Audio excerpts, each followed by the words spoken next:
কেমন গুরুত্ব রয়েছে মুহররম মাসে রোজা রাখার, এ সম্পর্কে রাসূল পাক সাল্লাল্লাহু আলাইহি ওয়াসাল্লাম বলছেন,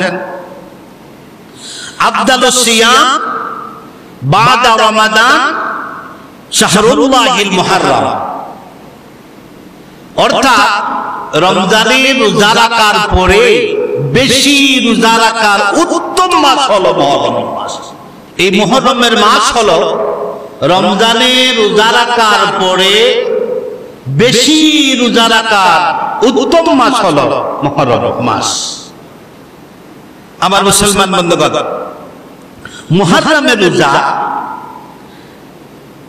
এক একটা রোজা অনেক অনেক মর্যাদা এবং অনেক অনেক দামি অন্যান্য মাসের তুলনায়। রাসূল কারীম সাল্লাল্লাহু আলাইহি সাল্লাম বলছেন, সিয়ামু ইয়াউম আশুরা আহতাসিবু আল্লাহি আইয়ুকাফিরা সানাতা ক্বাবলা। যদি কেউ আশুরার দিনে একটা রোজা রাখে, যদি কেউ আশুরার দিনে একটা রোজা রাখে, আল্লাহ পাক ইজ্জত ওয়াল জালাল ওই ব্যক্তির বিগত 1 বছরের গুনাহ মাফ করে দিবেন। সুবহানাল্লাহ, এত মর্যাদা ইয়াউমুল আশুরা। আমার মুসলমান বন্ধুগণ, মুহররমের রোজা রাখার সম্পর্কে রাসূল কারীম সাল্লাল্লাহু আলাইহি সাল্লামের কাছ থেকে আরো বর্ণনা পাওয়া যায়। হযরত ইবনে আব্বাস রাদিয়াল্লাহু তাআলা আনহু থেকে বর্ণনা এসেছে, রাসূল পাক সাল্লাল্লাহু আলাইহি ওয়াসাল্লাম হিজরতের পরে মদিনায় গিয়ে দেখলেন 10ই মুহররম এই দিনে ইহুদিরা একটা দিন রোজা রাখতেছে। 10ই মুহররম আশুরার একটা রোজা রাখতেছে। আল্লাহ রাসূল তখন ইহুদিগণকে জিজ্ঞাসা করলেন, তোমরা এই দিনে কেন রোজা রাখো? ইহুদিগণ আল্লাহ রাসূলের প্রশ্নের জবাবে বলল, এই দিন আল্লাহ পাক হযরত মূসা আলাইহিস সালাম ও তার অনুসারীগণকে ফেরাউনের হাত থেকে বাঁচিয়েছেন, আর মূসা এবং ফেরাউনের অনুসারীগণকে পানিতে ডুবিয়ে মেরেছেন। এই জন্য আল্লাহ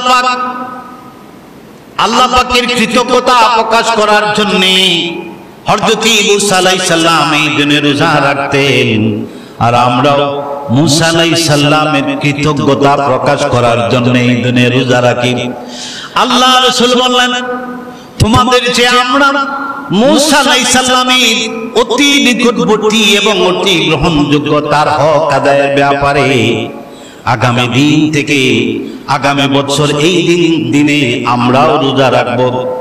রাসূল কারীম সাল্লাল্লাহু আলাইহি ওয়াসাল্লাম হিজরতের বছরের পরের বছর নিজেও রোজা রাখলেন, অন্যদেরকে রোজা রাখার নির্দেশ দিলেন। মুহাম্মদ সাল্লাল্লাহু আলাইহি ওয়াসাল্লামকে সাহাবায়ে কেরাম প্রশ্ন করলেন, ইয়া রাসূলুল্লাহ, ইয়াউমুল আশুরার দিনে আমরা রোজা রাখলাম, ইহুদিনা ছাড়া রোজা রাখে। অন্য হাদিসের বর্ণনা এসেছে, ইয়া রাসূলুল্লাহ, এই দিন ইহুদিরা রোজা রাখে, আমরাও রোজা রাখি, তাদের রোজা রাখার আমাদের রোজা রাখা সমান হয়ে গেল। তার মানে হলো আমরা কি তাদের মতো সমান? আল্লাহ রাসূল বললেন, সাহাবায়ে কেরামদের উদ্দেশ্যে বললেন, সাহাবীরা শুনে রাখো, আল্লাহ রাব্বুল ইজ্জত ওয়াল জালালের ইচ্ছায় যদি আগামী বছর বেঁচে থাকি, আমি মুহাম্মদুর রাসূলুল্লাহ 9 তারিখ রোজা রাখবো। সুবহানাল্লাহ। এই হাদিসের বর্ণনায়, বুখারী মুসলিম শরীফের বর্ণনা, এই বর্ণনা থেকে এটাই প্রমাণিত হয় যে ইয়াউমুল আশুরা, আশুরার 10 তারিখ রোজা রাখা আমাদের জন্য অত্যন্ত গুরুত্বপূর্ণ। এই আশুরার রোজা অনেকে একটা রাখতে চান, কিন্তু রাসূল কারীম সাল্লাল্লাহু আলাইহি সাল্লাম আমাদেরকে বলেছেন, তিনি বলেছেন যে ইহুদি এবং নাসারা থেকে পার্থক্য করার জন্য আমরা রোজা রাখবো একটা এক্সট্রা, 10 তারিখের সাথে একটা রোজা যোগ করে। ইহুদি এবং নাসারা থেকে আশুরা রোজা রাখার ধরন কেমনে হবে, কিভাবে আলাদা হবে, এ সম্পর্কে রাসূল পাক সাল্লাল্লাহু আলাইহি সাল্লাম আরো বলছেন, সুমু ইয়াউমা আশুরা ওয়া খালিফু ফীহিল ইয়াহুদ ওয়া সুমু ক্বাবলাহু ইয়াওমান আও বা'দা ইয়াওমা। রাসূল করিম সাল্লাল্লাহু আলাইহি সাল্লাম বলেছেন, সুমু ইয়াওমা আশুরা ওয়া খালিফু ফীহিল ইয়াহুদ, তোমরা সুমু আশুরা রোজা রাখো। কেমনে রাখো? ইহুদিদেরকে আলাদা করে। কিভাবে?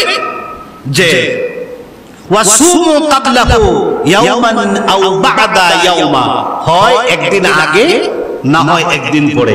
অর্থাৎ 10 তারিখ রোজার সাথে হয় 9 তারিখ রাখবো, না হলে 11 তারিখ, দুইটা রোজা রাখবো।